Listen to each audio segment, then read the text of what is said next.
Hey, Brighton family, this is your pastor coming to you this morning. I just wanted to share a quick interview. I'm with Brandon Cox.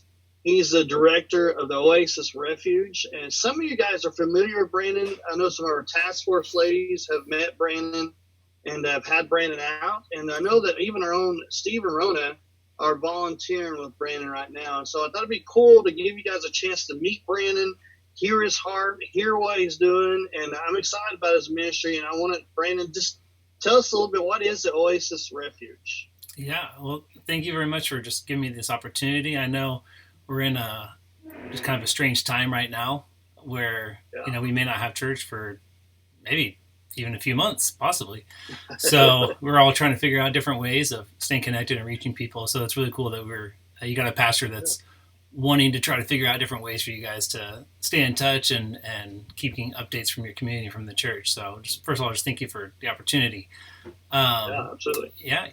So Oasis is it's a local nonprofit here in Greene County. And I'm an AG missionary with my wife, and the Oasis also has an account through U.S. Missions. Our goal is our mission statement is to facilitate. Well, let me back up a little bit. I'll have to cut that part out because that's wrong. We changed our mission statement a while back. So, yeah. Our mission statement is that we provide a shelter for girls who are survivors of sex trafficking to find hope, restoration, and dignity.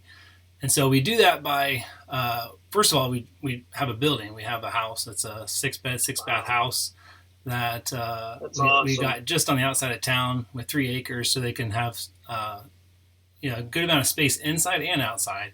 And then really the key aspect to everything is the trauma-informed program that we put together to really address all the just the healing that needs to take place from the either days to weeks or even years of abuse that they've endured. And then another key aspect is just the people that we bring in. So like Steve and Rona. So the people that actually work there are really probably the most instrumental piece that we have.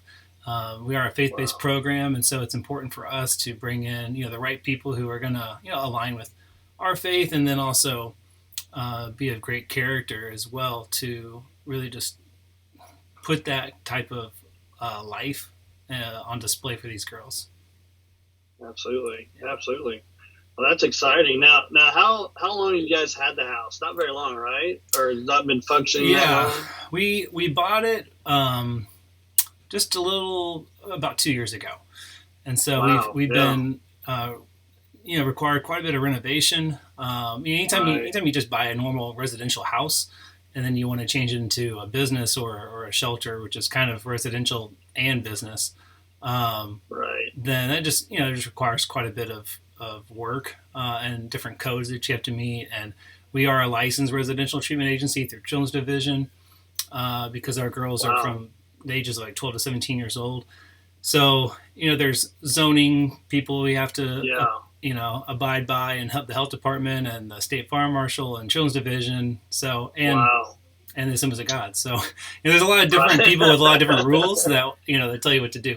So, just navigating all that, even just in the building process itself, can I'm sure make things go. It's a lot of hoops to jump through. Sure is, yeah. Now, do you guys have any residents right now? So we just declared ourselves open a few weeks ago, which was which was really exciting. Awesome. Yeah, it was a great feeling because it's been a long road to get to this point, but we're grateful that we finally been able to do that. So over the past few years. We've noticed that there's just really a heavy amount of spiritual attacks, not just against Oasis or the people that work there, but with all the other agencies that I'm aware of, especially the faith-based ones that are fighting human trafficking and providing shelter to the survivors, and that has definitely continued. And so one thing I've found in a lot of other people's lives is that one of the ways that Satan has really been attacking shelters is just through the health of the staff and of the volunteers. And mental health and actual physical health, and sometimes just things like just colds, that just keep people off work. But other things that are just really severe. I mean, cancer and MS and just some other things that just developed pretty quickly or right after people kind of get involved in this work. And so I really do believe it. They are spiritual attacks, and I say all this just to let you know that the day before we declared ourselves open, our program director fell on our property and shattered her shoulder, and she's still off work. My goodness. So her doctor hasn't released her to come back to work yet. So that was just one. And then we've been juggling around the flu between the staff, and then now all this. With the coronavirus. So we have had a couple people on our staff exposed to people who do have confirmed cases of the coronavirus. So unfortunately, we aren't really in a position to actually take in a resident right now, just because it is such a small staff that about a quarter of us right now quarantined. We and another one, out for me another week or two at least with her shattered shoulder. Oh wow! We literally just can't. So we did receive several referrals. Our first week and a half or 2 weeks of being open, and cool. That's awesome. It was really good to be able to finally kind of be in this stage of accepting those phone calls and those emails. None of the girls were able to work out for coming into the home, and now that we're in the position that we're in, that may have been, I guess, a blessing. But it doesn't feel good to keep still being in this position of not having a girl in the home. But we know this little time right here will pass, and we'll absolutely revisit it in a couple of weeks and kind of see where we're at, and if we're able to do that or not. But we're there. Yeah. We just have to get healthy and get this coronavirus stuff, out of here. But wow, well, man, that is very exciting. I'm excited you guys are open for business, and I pray that this all gets over soon, so everybody can kind of operate as normal going forward. But hey, tell us a little bit about your family. You're married, I assume? I am, yeah. So let me. I guess. Yeah. At least two of them. There you go. So this is Blake. Awesome. He's 5 years old. And then Ruthie was just born. She's 3 months old. And then Hunter. Oh my goodness. I do have a Hunter picture up there. And then Hunter. Hunter's awesome. 2 years old. So. Oh, very cool. My wife does the pictures, and apparently she didn't put one of herself up. So, but yes, I am married. That's awesome. Yeah, Shayla. She was an MK herself, so she grew up on the mission field in El Salvador, where her parents are still missionaries. Oh, wow.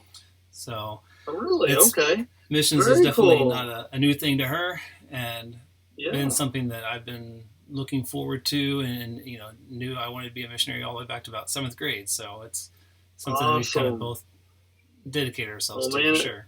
That is so cool. You got a beautiful family. Well, thank you. So, all right. So, Brighton, ways we can help, ways we can get involved is the first, right off the bat, we need to remember Brandon, remember the Oasis Refuge, remember his family, lift them up in prayer. You heard Brandon talk about almost a spiritual attack they're going through. Just opening the building has been quite the feat. I wish you guys could hear the whole story, but we don't have time. But he has gone through a lot of trials just to get to the point where they're at now. And so, number one way with Brighton we can help is hold Brandon up in prayer. And Brandon even said Oasis Refuge, they have an account online through the Assemblies of God. We can look them up there. You can look Brandon Cox up online on the AG Missions website too. We can give them those two ways. Brandon, are there any other ways maybe we could help? We can partner with you. Yeah. In Oasis Refuge. Well, and in some of those ways you already are. With the ladies that have been helping at the Ann Floyd I don't remember her last name, but Kate with Goats, and some of your other others there. I know they're already praying for us. I know they've already been involved in the past with some cleaning and those kinds of things, and maybe gathering some supplies. We would welcome more volunteers. We've already got volunteers and employees there with Stephen Rona. So it's great to get, as I mentioned earlier, the program is a big piece, but also just the people, the actual physical people that are there. So absolutely. Actually, right now, one need that I know we have is, as far as staffing goes, is someone to work every Saturday night overnight. So you're staying awake all night long. Okay. And then you come right to church. And then you go to bed. There you go. So that's their Saturday night is still available. We've got it covered at least for a little while with the other staff that are there, but all of our shifts will work a lot better and more comfortable for the people who already work there if we can fill that Saturday with someone else. Very cool. But, yeah. Okay. Awesome. All right. Well, hey, Brian family, thanks for taking the time to watch this video. I pray look Brandon up, look Oasis Refuge up. They got a Facebook presence. Like them there.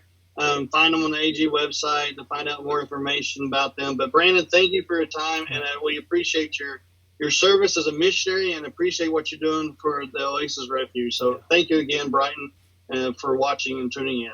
God bless you. Thank you.